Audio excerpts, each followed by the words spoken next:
Hello everyone.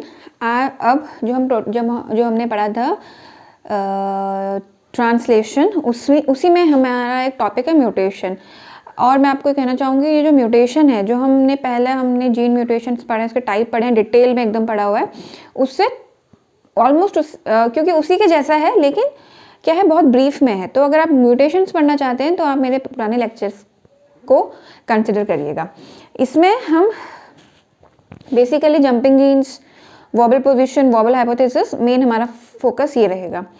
तो आपको पता है कि जब डीएनए का रेप्लिकेशन होता है तो उसमें करेक्ट बेस पेयरिंग होती है, लेकिन जब कभी कभी ये बेस पेयरिंग गड़बड़ हो जाती है तो आप स्पेशल मैकेनिज्म होते हैं, जैसे प्रूफ रीडिंग या रिपेयर मैकेनिज्म जो हमने पढ़े थे, वो सब होते हैं। लेकिन अगर ये सब भी अगर छूट जाए तो कभी कभी कुछ इन्वायरमेंटल चेंजेस की वजह से या किसी की वजह से अगर म्यूटेशन होता है, जैसे एक्स रेज की वजह से हो गया या यूवी रेज की वजह से हो गया या कुछ केमिकल्स की वजह से हो गया, तो कोई ना कोई चेंजेस आ जाते हैं डीएनए में। और डीएनए में जो चेंजेस आएंगे वो एमआरएनए के थ्रू होते हुए कहाँ जाएंगे? प्रोटीन्स के स्ट्रक्चर और फंक्शन में ऑफ कोर्स चेंजेस आएंगे। तो ये 3 टाइप के चेंजेस हो सकते हैं। एक तो है, ऑलरेडी हम पढ़ चुके हैं, जीन या point mutation. Again I am telling you कि इसको हम डिटेल में और म्यूटेशन चैप्टर में हम इसको पढ़ चुके हैं, ठीक है। दूसरा क्या है कि अगर डीएनए के चंक्स, मतलब डीएनए के चंक्स या डीएनए के जो सेगमेंट्स हैं उनमें अगर चेंजेस है।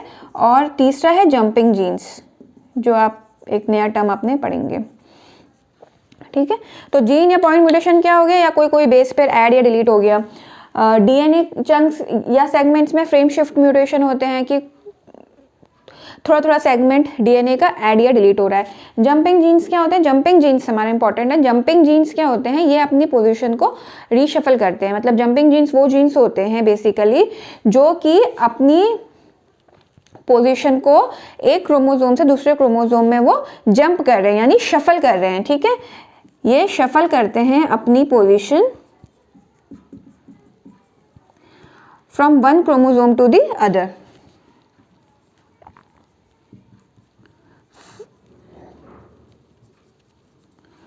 और ये ऐसा इसलिए करते हैं क्योंकि जिनके बीच में ये जंप करते हैं या शफल होते हैं वो क्रोमोसोम्स में जो डीएनए सीक्वेंस होता है वो ऑलमोस्ट सेम होता है।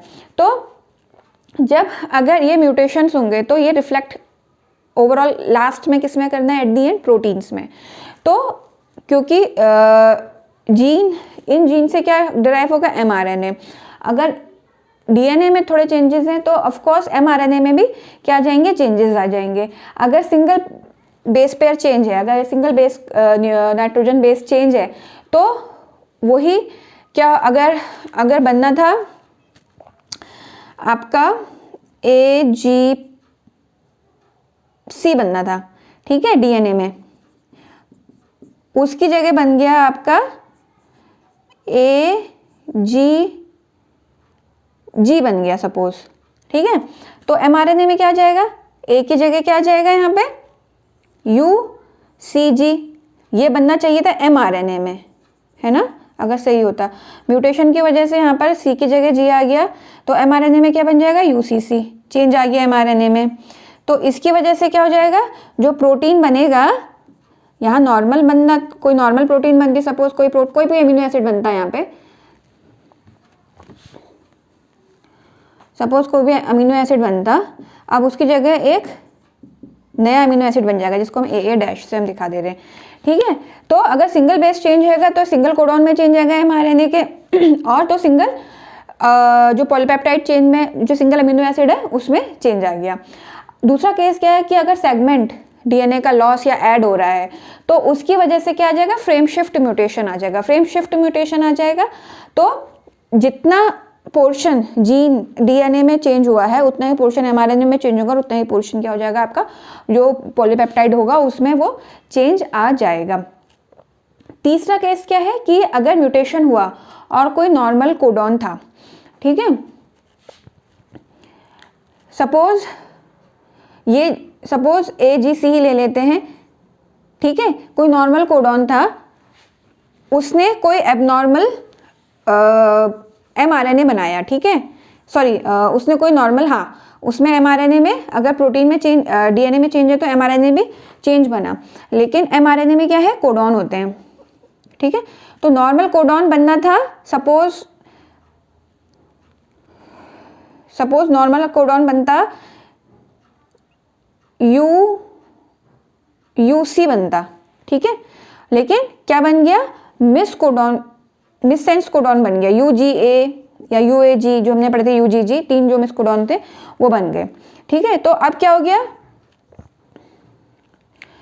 अब नॉर्मल कोडॉन की जगह मिससेंस कोडॉन बन गया, तो वहीं पर सिंथेसिस स्टॉप हो जाएगी, क्योंकि ये क्या है, नॉनसेंस कोडॉन है, ये किसी चीज़ के लिए कोड नहीं करते, कोई अमीनो एसिड नहीं बनाते, तो वहीं पर आपकी पॉलीपेप्टाइड चेन बंद हो जाएगी और एक इनकम्प्लीट पॉलीपेप्टाइड बनेगा।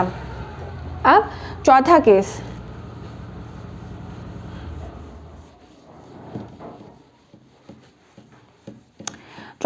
ये हो सकता है कि एक सिंगल बेस में चेंज हुआ लेकिन उससे अमीनो एसिड नहीं चेंज हुआ, जैसे कि AGA है और AGG है। इसमें आप देखोगे कि जो फर्स्ट 2 हैं वो सेम है और थर्ड जो है वो चेंज है, लेकिन ये दोनों के दोनों ही जो कोडॉन्स हैं वो आर्जिनाइन जो अमीनो एसिड होता है वो बनाते हैं, आर्जिनाइन अमीनो एसिड बनाते हैं। तो इसमें क्या हुआ कि थर्ड जो नाइट्रोजन बेस था उसमें तो चेंज आया, लेकिन क्या हुआ कि अमीनो एसिड में कोई चेंज नहीं आया, ठीक है। तो ये जनरली तब होता है जब किसी भी ट्रिपलेट कोडॉन का जो थर्ड बेस होता है उसमें चेंज आता है, ठीक है। और इस ऐसे म्यूटेशन को साइलेंट म्यूटेशन बोलते हैं। म्यूटेशन तो हुआ लेकिन क्योंकि अमीनो एसिड सेम बना तो कोई भी इफेक्ट नहीं आया, ठीक है, उसका कोई भी इफेक्ट नहीं आया। और इसी चीज़ को, इसी फिनोमेना को क्रिक ने बोला था वोबल हाइपोथाइसिस, गिवन बाय क्रिक। तो इन्होंने क्या कहा था कि जो पहले जो 2 एंटीकोडॉन्स होते हैं टीआरएनए में, वो इन 2 mRNA है, कोडॉन है, टीआरएनए में क्या है, एंटीकोडॉन है, ठीक है। इनके बीच में क्या होती है, हाइड्रोजन बॉन्डिंग होती है। लेकिन बोबल ने बोला था कि जो फर्स्ट 2 कोडॉन्स हैं mRNA में और इनके जो एंटीकोडॉन होंगे किसमें, टीआरएनए में, उनके बीच में जो हाइड्रोजन बॉन्डिंग होगी वो स्पेसिफिक होती है, ठीक है, ये स्पेसिफिक होती है। लेकिन जो तीसरा वाला कोडॉन है mRNA में, ठीक है, उसकी जो पेयरिंग है वो अनयूजुअल बेस पेयरिंग कर सकता है, ठीक है। कोई ज़रूरी नहीं है कि वो वहाँ पर एंटीकोडॉन वो प्रेजेंट हो।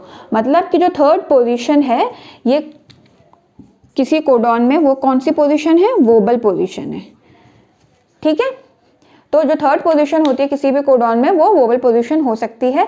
इसकी वजह से अगर इसमें चेंजेस हैं तो भी, थर्ड कोडॉन में अगर चेंजेस हैं तो भी दोनों ही कोडॉन्स जो हैं वो सेम अमीनो एसिड बनाएंगे। इसी को वोबल हाइपोथेसिस कहते हैं और इसको वोबल पोजीशन कहते हैं। तो बेसिकली हमारा आज का लेक्चर था जंपिंग जीन्स, वोबल पोजीशन और वोबल हाइपोथेसिस। ये 3 इंपॉर्टेंट चीज़ें हैं और बाकी म्यूटेशन आपको पढ़ना है तो आप लास्ट लेक्चर्स जो है म्यूटेशन के वो पढ़िएगा।